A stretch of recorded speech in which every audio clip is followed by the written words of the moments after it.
Hello, everyone, and welcome to the Docs Huddle, your gateway to an in-depth connection between sports medicine and the latest events in sports, fantasy, and betting. Today's show is brought to you by the Health and Wellness Depot. Unlock the power of well-being. I'm Dr. Mikey B, Dr. MJB, the legend, CJ, the sports enthusiast, here with you as always. Thanks, everyone, for showing up for this Wednesday's edition of the Docs Huddle. We want to wish everyone a belated Thanksgiving. We were off last week celebrating the holiday, and we're back and ready. We're ready to go. Yeah. A lot of football went on these since the last time we got on the show. So it's time to catch everyone up on the latest stuff that's going on. So we'll segue right into everything. We'll kick things off with some breaking news for week 14 for the NFL. But just recently we capped the end to the regular season of college football. So boys, Yes, sir. We'll have things a little different than we normally do, because I think that it's intriguing to talk about, since this year has been very exciting in college football. Curious to get you guys' opinion on the whole NIL and transfer portal, how that's kind of factored into the excitement of college football. But we've concluded to the end of the regular season, and we're going to go ahead and demonstrate to our viewers the top 25 rankings of college football and kind of get you guys' opinions on what you guys took away from the regular season. Yeah, I mean, I think that it's something that is, it's exciting. This is the first time we're going to do a 12-team playoff. I've been waiting for this. Many people are huge fans of the March Madness for basketball. And with college football, there was no tournament, no real playoff system. It was just the bowls. And then we moved from just the bowls to the 4 playoff. Now we're doing the 12-team playoff. So I'm very excited. I'm curious to see how smooth it goes. I know there's a lot of teams that are on the cusp there that people wish that made it in, that aren't making it in due to the fact that there certain conferences, they all get a bid, but that's how it should be, right? I mean, it's like the different divisions, right? Unless if you're playing it more like the NBA, where it's just like more of the top teams in the conference are getting, and like there's divisions for a reason, and I guess they're trying to hold true to that. The unfortunate part about this is that those divisions are not created equally. Yeah, correct. I'm going to go ahead and show you guys the top 25 rankings here that we have. Okay. Anything stand out to you, Chris? Just that my Mountaineers aren't on there. This guy's unbelievable. Unbelievable. I mean, standouts, I think that since the beginning of the season, I think Texas has been looking, unfortunately, incredible. And running back from the Boise State, remind me, I'm drawing a blank. Ashton Jeanty. Yep. Yeah. Just he's a force, dude. And it's just different to see Alabama down at 11. We're not used to seeing that, so it's just different. Some of the teams that we would normally see higher up are not there, so it's definitely just a different take this year. Yeah. Listen, I'm happy for the college football playoffs. I think it's going to be exciting when that does start. I hate that teams get punished for their strength of schedule. It's like you'd rather have a harder schedule than at this point, and some of that you can't even control. It just doesn't make sense to me. Like, you don't control your schedule if it's an easy schedule and you wet the bed. And I'm hinting this towards Alabama. For Alabama to be ranked number 11 with 3 losses, to me is absurd.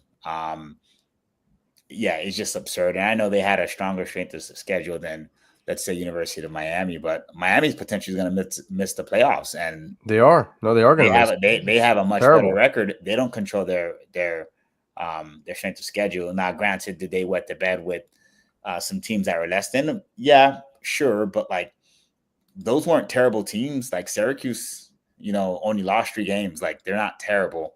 And I forget the other loss that Miami had, but it just, to me, it just doesn't make any sense. It doesn't make any sense because you have, even if you want to take Miami out, you have a lot of other 2-loss teams that are just not being considered just because of strength of schedule. So I'm curious to see you guys' thoughts.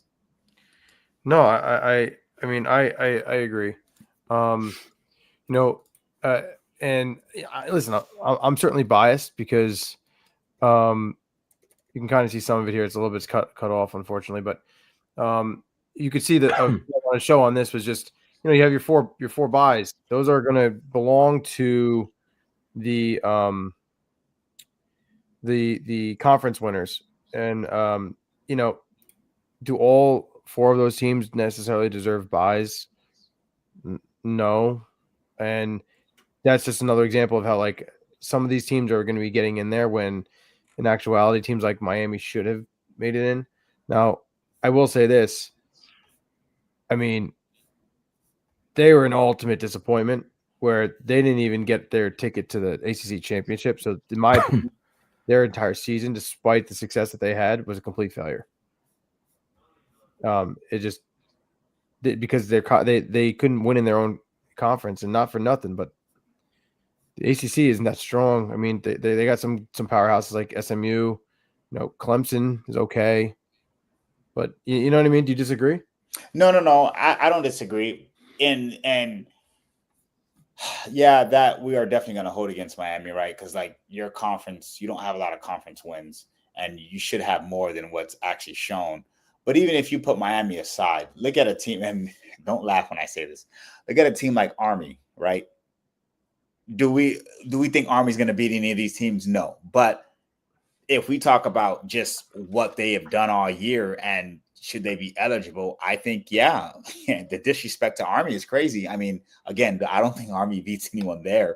But if we're making the college playoffs be geared to give everyone a chance, I don't see what's the sense of that if we're still being so biased to top heavy teams. I agree.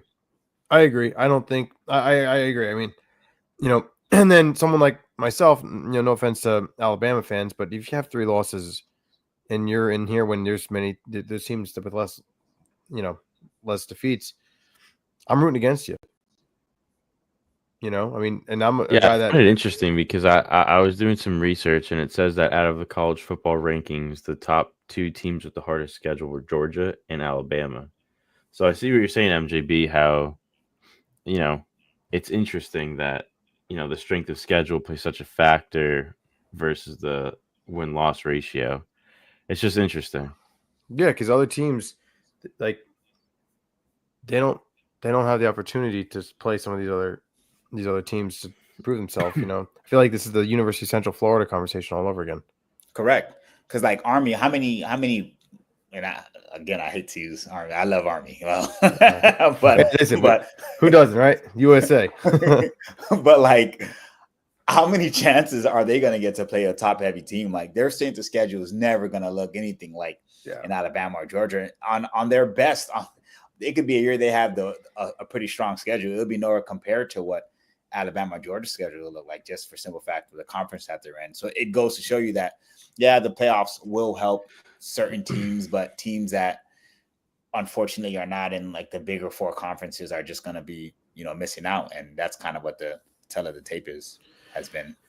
Yeah, I agree. I think what we're learning, at least from our first year, and this is what I'm taking from it, is that, with the 4-team playoff, the 4 teams that got in, like maybe one team, like a TCU that 1 year or something, maybe one team has the opportunity to, get in. That's not the super powerhouse. And these, normal traditional teams are always making it into, these higher end bowl games or the playoff. And now it's like those teams are still going to make it in, but now there's a couple more spots where you might be able to squeeze your way through. And that's kind of how I'm interpreting this. Like an SMU, for example. Yeah. Yeah.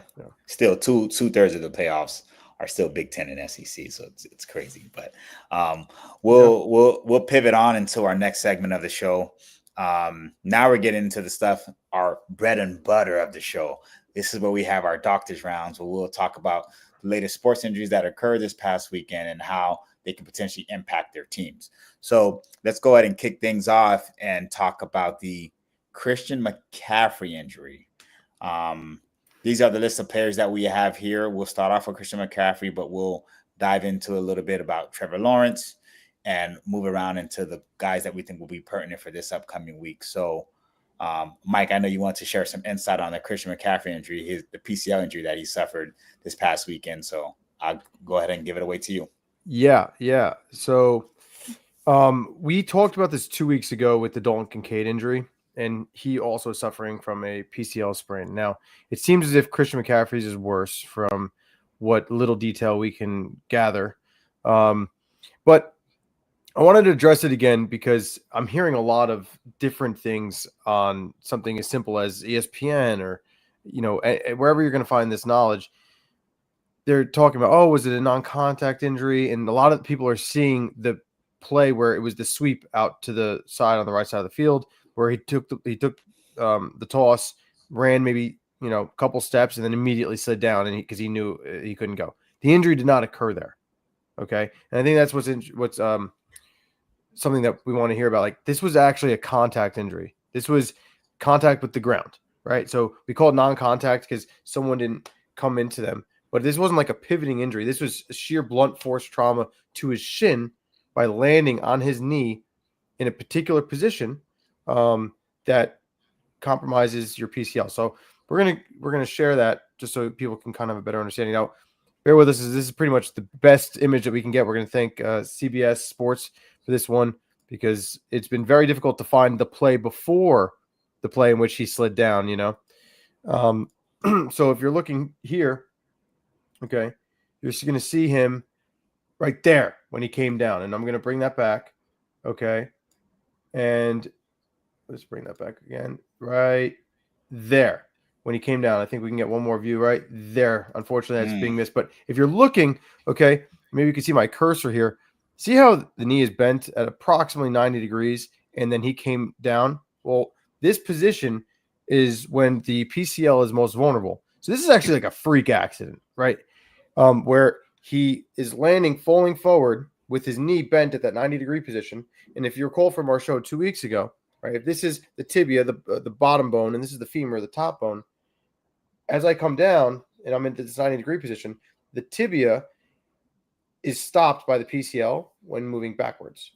And as you can see, as he's coming down and he hits the ground really hard, the tibia gets jolted backwards by impact with the ground, tearing his PCL. So, and you can see right in this position that's exactly where. Now, this is after impact, and he's actually bouncing back up. So you can actually see space underneath him after coming down. So you can imagine how hard he came down right on that tibia to then ricochet and then have daylight underneath his knee like that. So this is an unfortunate injury. I think if this was the NFL maybe 15 years ago, well before, we were practicing, this would be an injury where they're like, all right, he's going to be out for like just a short period of time, and they're going to get back in there and they just do some light rehab, wait for the swelling to go down, wait till he can go, and then they try to get these guys to play on PCL injuries. Of recent, and please tell me, Mike, if you've seen something differently, I've been seeing more PCL repairs. I think more research is now out saying like this is not just like any other of the crucial ligaments in the knee. This is not when we can just look the other way and then leave on its own. Like if it's a severe tear, which we don't know the severity of it just yet. We know he's going to be out for a long period of time, if not the season.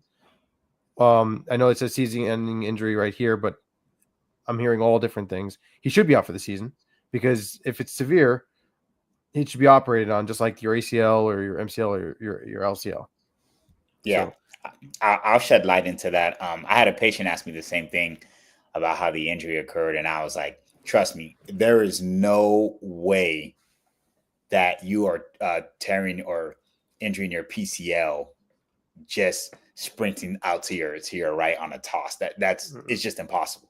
It's not even the right mechanism of injury. Yeah, it's physically impossible. There's not so I explained that to him. But I also told him as well, I said, listen, I know we hear of like, the ACL and the MCL, and those are probably like more common ligaments that are injured, but every ligament in the knee plays an important role. So to think that one is less important than the other is asinine when these are high impact athletes and they're making changing directions in all different planes. So you need to have stability at the knee and all different planes when doing these movements to avoid, that kind of injury. So yeah, I'm glad you shed light on that and kind of show the viewers what that kind of looked like.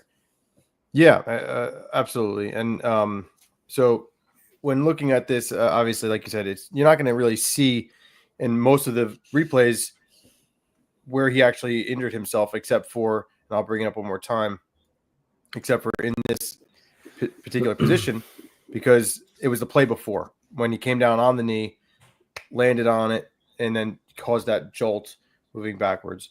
That's Now, interesting because I was just gonna say that when I saw the toss, I saw replays of the toss. I don't know if it was on social media where I saw it, but I saw like what you were saying, like the toss to the outside, and it looked like his something like moved the wrong way. Right. And what we were seeing there, and I'm really happy that you brought that up. What you're seeing there is the instability in the knee that he now has, and he was feeling for the first time. So he might have gotten up, felt, oh man, that felt weird. But it wasn't until he started making a cut at high velocity where he started getting a shift of his tibia that he wasn't prepared for, where he was like, whoa, what the hell is this? And that's when he went down. Because obviously, if he felt it when he came down, he would have taken himself out of the play right there. But it didn't necessarily have to feel it just then and there. It might not have been until the next play when he started moving, changing direction, and creating more torque on the knee. Correct. And adrenaline's playing a factor at that point too. He's getting up. He's getting ready to, get out of the huddle or go back. So he's not thinking about it at the moment until he actually has to perform some kind of movement. Yeah, exactly. Yeah. Interesting. Yeah, absolutely. Absolutely. Okay, so going into our next player on our list, Trevor Lawrence, man. I thought that was a pretty significant injury. Gruesome the way it looked. So I know we wanted to shed light on that. I know we also have some footage on that to show our viewers so they can kind of get a sense of what that looked like for those who didn't see it. And then we can kind of shed light on as to the importance of the kind of concussion that he suffered during that game. So absolutely. So right here, right, we want to thank CBS Sports again for this image.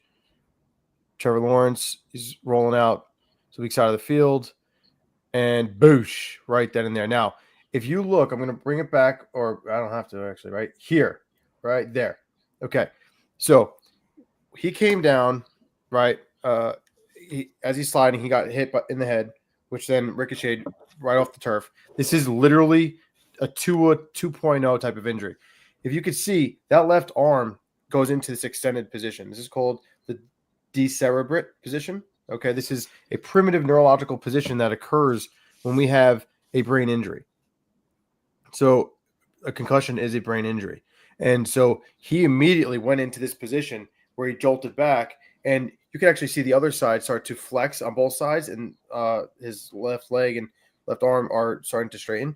So you can see that this is not like, oh, guy got hit, and not every concussion is the same in severity. So he clearly had a severe one, and it wasn't a simple one like I was going to say where he got hit.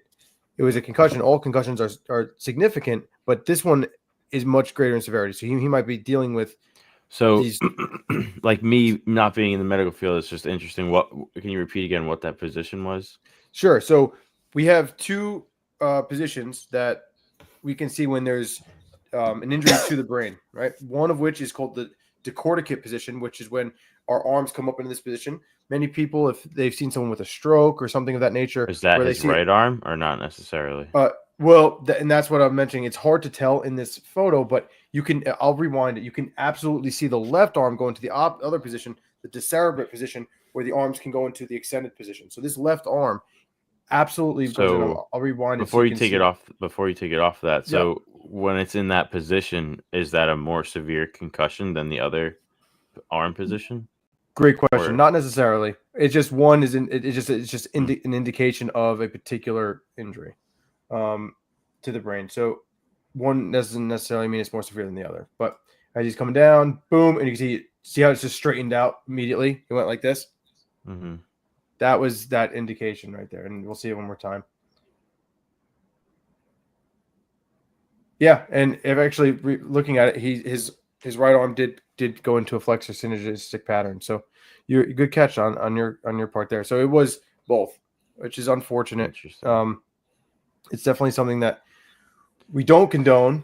Definitely avoidable. And And now, this is going to be leading to his season ending. Not necessarily because of the concussion, which we'll get into, but we're not even going to.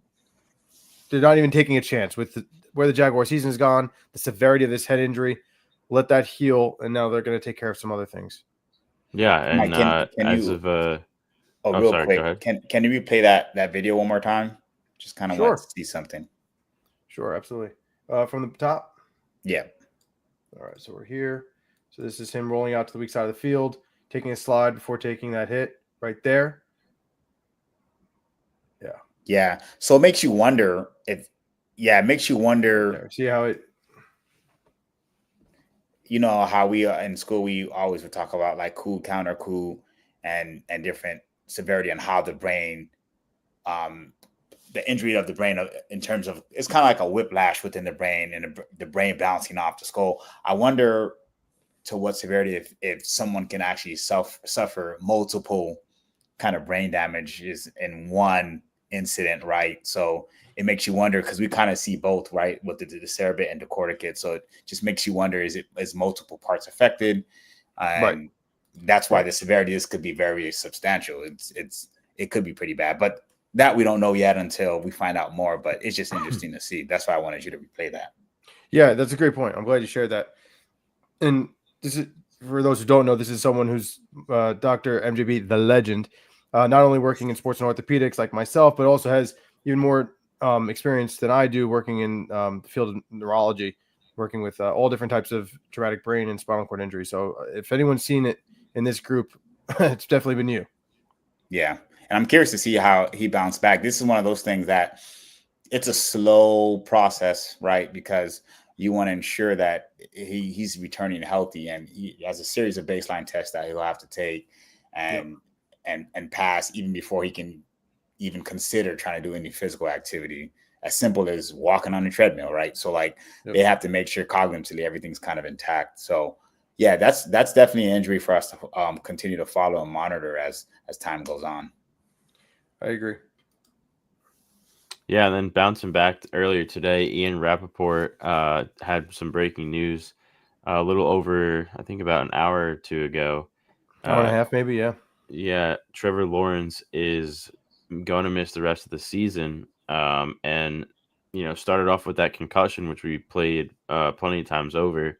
But he's going to now go for a surgery to repair his AC joint in his left shoulder. So interesting turn of events for Trevor Lawrence. And, hopefully he'll make his recovery for the beginning of 2025. Wait, did he injure his AC joint on that same play? No, this was an injury that occurred about, I might be wrong, I think it was 3 weeks ago. And so they were going to hold off. Okay. Yeah, he was out. And actually, believe it or not, I didn't believe he was supposed to play. It's unbelievable. Going into last week, I didn't think he was going to be playing because of the AC joint, because he had sat out the previous 2 weeks. And that was affecting some people I was talking to regarding fantasy and some of the wideouts on the Jaguars and if they should play him in fantasy. And I'm like, I don't think Trevor Lawrence is going to play because of that AC joint. And he did play, and then unfortunately the concussion happened. So there was some surgery talk prior to the game, and now I think Yeah, the AC joint injury, he sprained it in week 9, and then he missed 2 consecutive games, and then he came back, and this is where we stand now. Got you. Okay. And then what's going to happen to? I heard something talking about the defender that kind of got the late hit on Trevor Lawrence. What? Yeah, that's Azeez Al-Shaair. He's got a 3-game suspension. So from my understanding, the 3-game suspension played a factor in the fact that it's not just this one hit. Apparently, he's had a lot of personal fouls, and I guess that added up to the NFL PTA's decision on a 3-game suspension. And there's been some back and forth with that throughout different various analysts, but ultimately that's what the suspension is going to be. Okay, so he had multiple occasions where he's done that. So okay, I got you. Okay, yeah, I'm assuming nothing to this severe, but yeah. Well, they start to add up, right? Yeah. So it makes sense. Yeah. Huh. Yeah. Okay. Yeah. And I'm glad that they did it. The thing is like, there's no reason. There's no reason for that hit, dude. Like, I understand that you have the guys that are sliding late and then, they're going to tackle. But if you're going for quarterback, that wasn't even like, it looked like he was going for the head. You know what I mean? It looked like he was going in for blood. And I know Tom Brady came out with an interesting topic, not to get off topic too much here, but he thinks that quarterbacks should be penalized if they slide too late to really prevent these types of things from happening. I'm not saying that Trevor Lawrence was a late slide, but that way there's some type of even, some way that we can kind of balance the scales, I should say, between the offense and the defense. Because the defender, obviously, you can't just stand there and be like, all right, I can't touch him, because then you're going to have them Pat Mahomes, who's going to go right by him and then tiptoe 30 yards all the way down into the, touchdown. But I don't know. What are your thoughts on that? I feel like that gets dicey, man, because I agree. It's like what's considered late, right? And that's the part that, like, how do you quantify late? Exactly. And objectively, you can't really quantify that, right? Because we've seen guys fake sliding keep going. So it's like, yeah, it's tough. It's tough. I just don't know what they would use to justify that. Would the replay be enough? Like, what's gonna go all into calling that, right? That's my only thing. For now, I say keep it as is. I mean, it sucks that these injuries are occurring, but I just don't see how they objectively quantify that. And I found it not be an issue going forward. I found it interesting that I think a lot of people like run to the side of Trevor Lawrence got hit late. It was a brutal hit and it was bad. And Tom Brady came out and said that he had mixed emotions about Aziz's suspension altogether. And because it's just playing it, I think it's a little crazy on my take, especially with Brady being a former quarterback. But he's basically saying that he doesn't agree with the suspension entirely because defensive players, they play aggressive, and he's trying to fight for the fact that it was a little bit of a late slide. So I just think that's kind of crazy. But listen, the hit was egregious. I agree. That's how I feel too. I think guys are sliding all the time in the NFL. Yeah, the hit was egregious. That was egregious. And if, like you said, if he was a multiple offender, he had to get suspended. What else? That was my next point. These guys are making enough money. The fines are not going to justify, their actions. So what else is going to stop them? You have to pull them out and suspend them, not pay them. Yeah, and then at that point, 100%. When your pockets are hurting, you'll stop making bonehead moves like that. There's things that have gone on in the NFL that have been questionable with certain, sacks and things like that, or late roughing the passer calls. But this is not one of those. At least not to me. I agree. I'm with you on this. I agree. I saw it live, and I was immediately not happy. I was like, there's no need for this. So I completely agree. Yeah. So let's pivot real quick. I want to just quickly touch on a couple guys that we have questionable. We're not sure if they're coming back or not. Keon Coleman and Dalton Kincaid, the Bills. Both of these guys were limited in practice to almost no participation in practice today.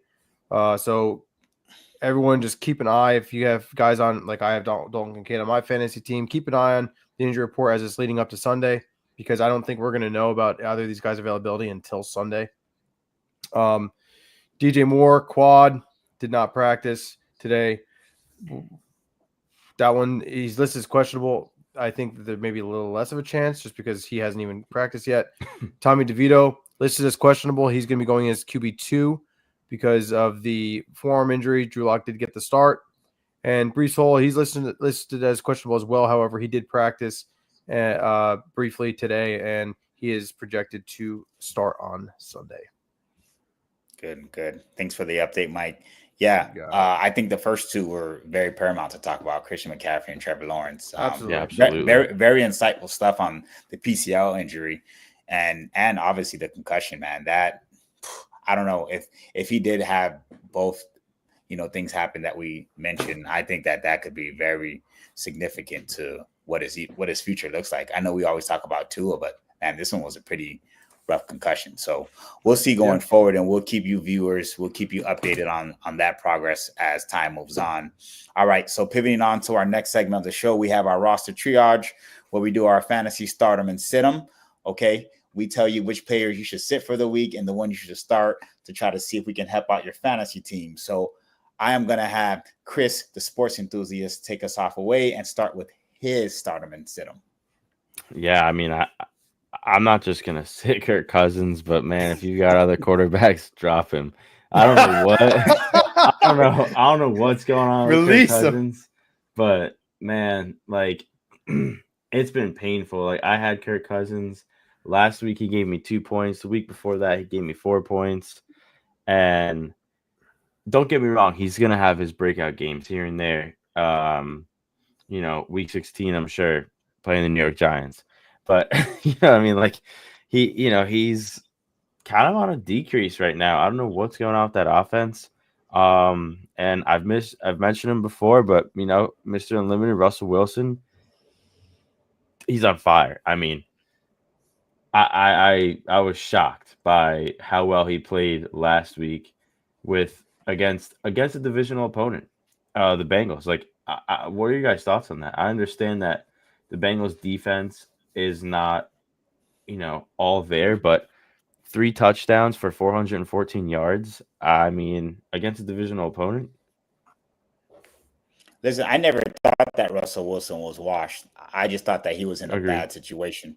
And it's being shown to fruition. I admittedly, I was one of the ones that banged the table and was like, I think it's a great move when they were pivoting off of Justin Fields to start Russell Wilson, because listen, both these guys are 1-year deals. You got to figure out what you have. You know what you're getting, Justin Fields. 100%. And if honestly, they were going to make the playoffs, and then do what? Like, get bounced out the first round. Like, he wasn't playing good football. So you put Russell Wilson in, veteran quarterback, has experience, has won, and they're not losing. It's kind of showing. Yeah. And that's what I got right there. 9-2. I mean, Mike Tomlin just wins. like the bottom line, he figures out how to win. Gets paid big bucks for a reason. Like exactly. Yep. Right. So the fact that the Steelers are 9-2, looking good, it's crazy. Yeah, it's crazy. I agree. No, I agree. Definitely a solid start. All right, Mikey B, go ahead and show us your roster triage. All right, so all I gotta say is, no way, way, bro, way. Why? Because, well, there's really not much out there, and when all starting relevant quarterbacks are not available, we go to our boy, the one that we all root for each week, that breaks our hearts, Jameis Winston. So Lamar Jackson, he is out on a bye. Or if you had Trevor Lawrence in, say, maybe a 12 or a 14-man league, he's definitely not starting in any 10-man leagues. Well, if you need to, or Kirk Cousins, for example, right?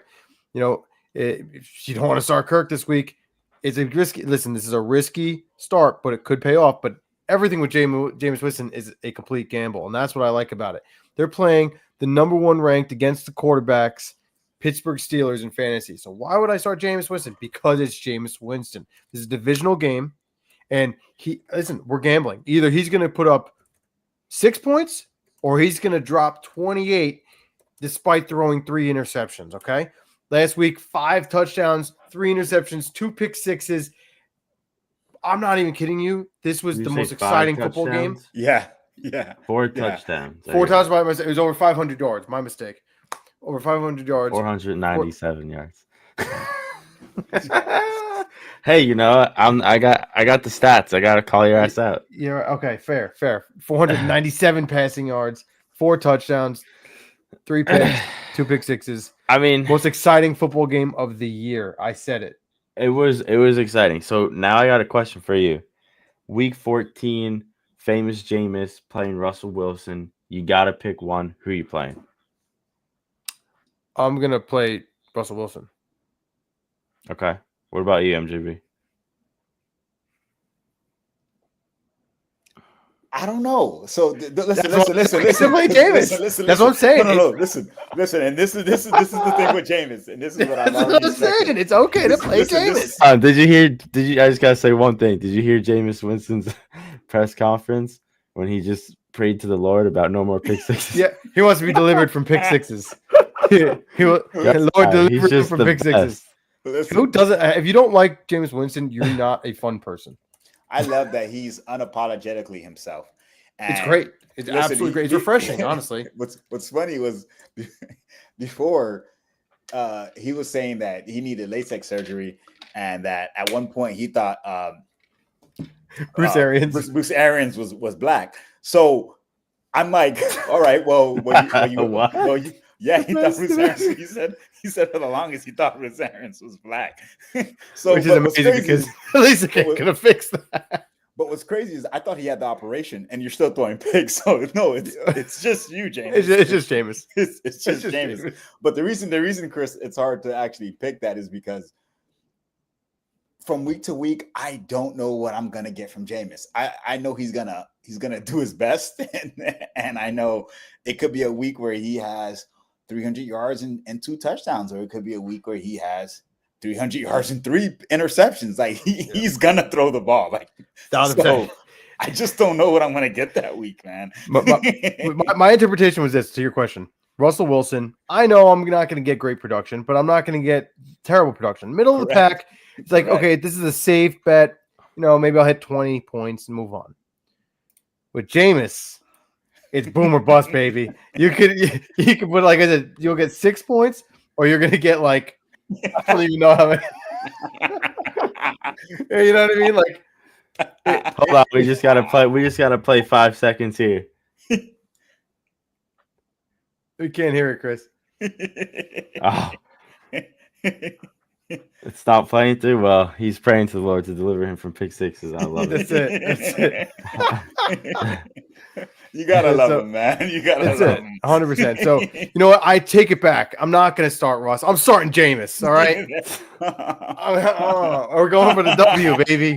Going for the W. Going for it all. And just so you know, to prove my point to everybody, because Lamar is out, I am starting Jameis Winston this week against Russell Wilson because you're playing me. Boom, man of my word. Let's see what happens. Man of my word. All right. Off sides, damn it. Dude, this guy's incredible. I can't wait to watch him play this week. MJB, what do you got? All right. So for my starter instead, I have Jacoby Myers, receiver for the Las Vegas Raiders. Yeah, he has been steadily putting up some numbers. And Aiden O'Connell, 2 of the last few weeks, he's had solid numbers. And one of the teams he played was against the Chiefs. I know the Chiefs haven't looked, their best, but their defense is still formidable. And he kind of carved them up last week. So there's no reason to think that a lesser Tampa Bay defense, he can't do the same. And I think that Jacoby Myers is going to be, a fruit of all that's going on. So between him and Bowers, I think they get a majority of the targets. So I think that'd be a safe pick, Jacoby Myers. And I would sit DK Metcalf. I know he's dealing with, several different injuries, and the Seahawks just haven't looked like themselves recently. So I think this would be a safe pick if you're looking for a wide receiver to start this week. Yeah, that's an interesting pick because, I like it a lot. Just for example, Kirk Cousins, we were talking about him earlier. He played Tampa Bay already twice this year, if I'm not mistaken. In both of those games, he went off. I'm talking like 500 yards, multiple touchdowns. I don't hate it. The only thing I want to see out of Jacoby Myers is more touchdowns. He only has 1 touchdown since week 8, but he is getting a lot of receptions and yards. Yeah. So he needs to get just get in the end zone. That's it. Yeah. Well, in a year with a lot of inconsistent wide receiver play, I mean, it's starting to get more steady as the season's going along. But the first 5-6 weeks of the season, it was hard to kind of tell who to kind of stick with. I think he's one that could potentially be either your wide receiver 3 or a flex option, so that way he can garner you some points on a week-to-week basis. Yeah, I completely agree. Yeah, especially in deeper leagues, if you can pick him up, that's good. Yeah, absolutely. So you guys are funny. All right, so let's get into our docs prescribed parlays. I'll have Mikey B go and share his parlay, and then I'll go ahead and talk about mine. Yeah. So what we have here. So this is a 5-leg parlay. Okay, a little bit more aggressive in the sense that it's 5 legs, but we went a little bit more conservative because, unfortunately, everyone, I know those who have been sticking with us, we've missed on the last couple by literally a yard, maybe 2, a touchdown. Last week, or Thanksgiving, or 2 weeks ago, excuse me, one we unfortunately missed by just a David Montgomery touchdown. The one time he doesn't score was the one time that he was on our parlay. So guess what? He's back right on it, and he's going to hit this week because there's no way he's not going to score again. He's playing Manana, right? So divisional game against the Green Bay Packers. So this is a great same game parlay for Thursday Night Football. David Montgomery, anytime touchdown. Laporta, he's been playing great. He had 2 touchdowns on Thanksgiving. Third time ever in his career to have 2 touchdowns. I'm just asking for 3 receptions. Okay, Jahmyr Gibbs. So 3 plus, does that mean 3 or more? You need 4. Yeah, no, I just need 3 or more. 3 more. I appreciate the clarification. Yeah, just 3. So get me 3. Any more than that's bonus. Jahmyr Gibbs, we know he's playing well out of the backfield as always. Let's get 2 receptions from him. Interestingly enough, what's not on here, if you're listening, look at the rushing plus receiving stat on both DraftKings and Fanatics. I wanted to include this. They suspended it, which means that they're not sure what's going to happen there. Keep an eye on it. It might be one that you want to take. Jahmyr Gibbs, 50 plus rushing. Josh Jacobs, 50 plus rushing. 20 to win 95. If you do this on Fanatics, you can also add a 20% profit boost, bumping you up from 20 to 95 to 20 to win 110. Gentlemen, what are we thinking? You know, I like all of it. The only one that makes me nervous is Sam Laporta 3 receptions, and I'll tell you why. On Thanksgiving, he's got 2 touchdowns. He only had 3 total catches that whole game. That's all right. I mean? And then, the week before he played the Colts, 3 receptions. The week before that, he was out with Jacksonville, but when he played against Houston, he had another 3 receptions. So he's been steady on that path, but really close to that borderline. So it'll be interesting. I mean, I think against Green Bay, it's going to be a really good game. And I think one way for them to win is to get him involved. So I'd like to see it happen. All right. Yeah. I like the ticket a lot. Not for the same reasons as what Chris mentioned. I just think division games are just kind of weird, man. Like, these are normal stats that you would expect to see with any other team. But when it's a division, you're just like, oh, that team knows me well. I got to find other ways to score it. So they get other guys involved, and you're just like, huh.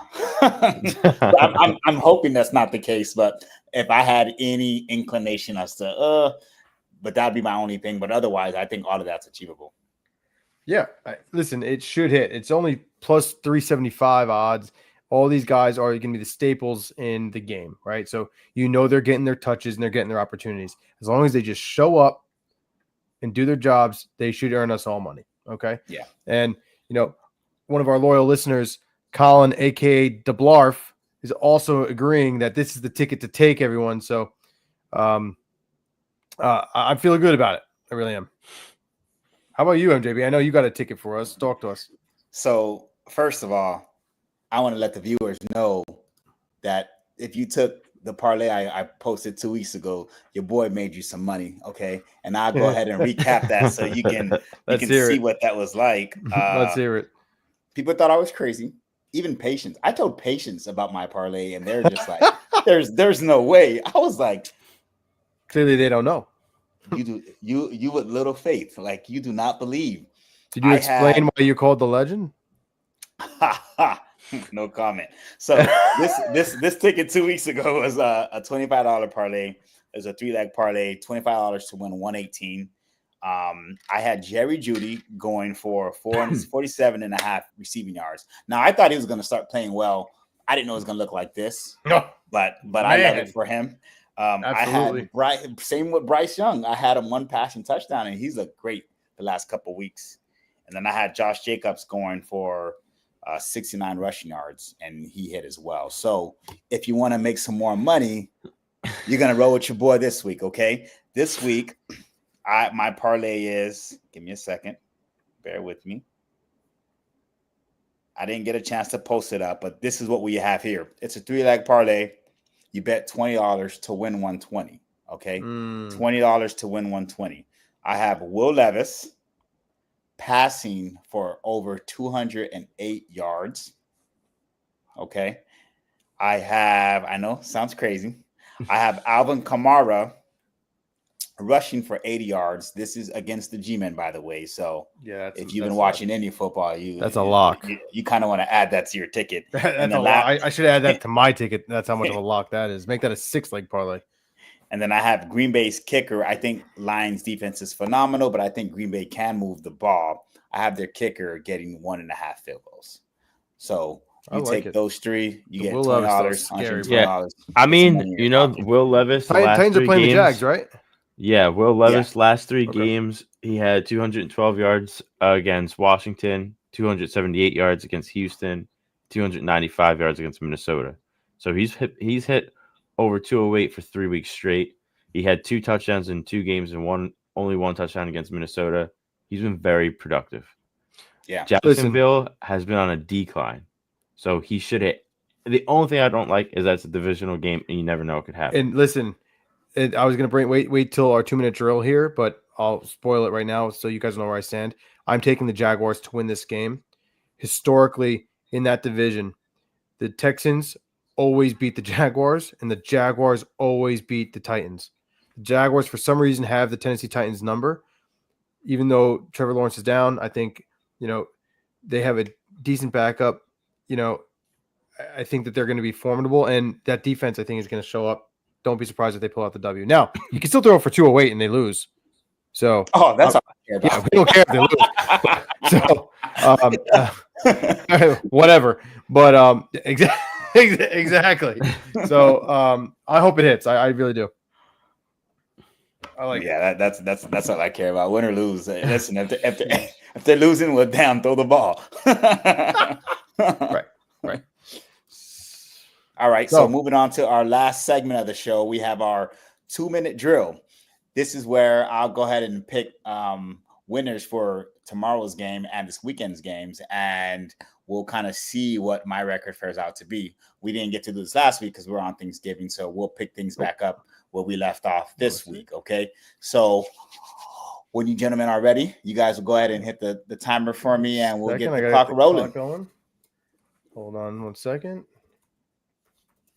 All right. And hold on. When you are ready. And you are on the clock. All right. So to kick things off tomorrow night, we have Green Bay and Detroit Lions. I'm taking the Lions. Lions have been rolling recently. Let's go ahead into our Sunday 1 o'clock game. We have the Jets versus the Dolphins. Give me the Dolphins. Jets look abysmal. Falcons versus Vikings. I'll take the Vikings. Giants versus the Saints. I don't need to know if I have to say who I'm going to think is going to win that one, but for the viewers out there, so they're aware. The Panthers and Eagles. Man, I would love to take my Panthers any day of the week, but this is another week I just can't do it, so I'll go with the Eagles. Browns and Steelers. I'm gonna go with our boy. I'm gonna go with the upset. Yes, I'm going with famous Jameis, baby. Nah, man. We got the Raiders. They already did it once this year. Raiders at Bucks. That's actually an interesting game. But I'm gonna take the Bucks. I do think that Tennessee does pull it out over the Jags. Personal opinion. I think that the Cards beat the Seahawks. I think that I'll take Buffalo over the Rams. I'll take San Fran because they're home over the Bears. Only reason. I'll take. That's a game, dude. Divisional game. Give me the Chargers for the win. Give me the Chargers for the win. And then let's finish off with the Bengals beating the Cowboys on Monday night. My man with 13 seconds to spare. Recap just that top one for me with Dolphins and Jets. Who'd you go with? Oh, Dolphins. Okay, yeah. Good. Absolutely. Yeah. I liked really every one of your picks. The one that I'm going to disagree with, obviously, I mentioned the Jaguars. I think the Jaguars are going to just they have 2 wins. They're going to get a win. I think this is one of them. I think the Bears beat the 49ers. I'm not shocked by that. I mean, the 49ers I think the Bears are have going to been beat them. 49ers really all over the place. They don't look very good. And remember No. that stat, right?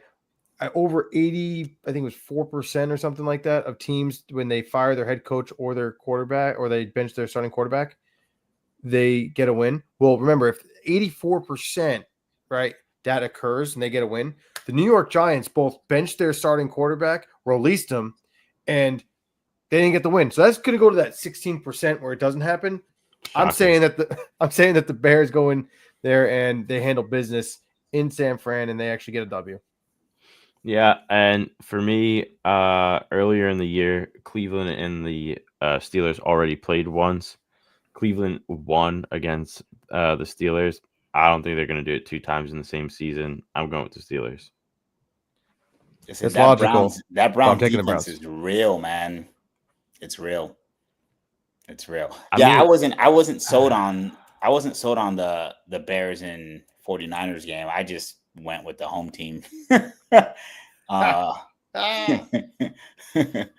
I was like, that could kind of go any way. But yeah. I mean, the Browns defense it's been good, but I mean, I'm doing a little bit of math here. So they gave up 27 points to the Broncos. The Broncos put up 41 points. They had 2 pick sixes. They still gave up 27. I don't know. I think they do have a good defense, but I think it's just been a little soft lately. Yeah. Yeah, absolutely. So, I can see what you're saying, but it's a divisional game. I think it's going to be played a little differently. The logical decision is to take the Pittsburgh Steelers. So if you're going to take the bet, go with the Steelers. I, on the other hand, am with MJB, rolling my boy James this week. Cleveland. Listen, our show isn't about what everyone else is doing. It's about what we're doing, baby. And over here we take gambles. Okay, if you want to win some money, then you take gambles, baby. Okay, that's it. Well, on that note, we want to thank everyone for coming out and listening to our show, The Doc's Huddle, this Wednesday evening. For Dr. MJB, the legend, CJ, the sports enthusiast, I'm Dr. Mikey B. We'll see you everyone next week. Take care.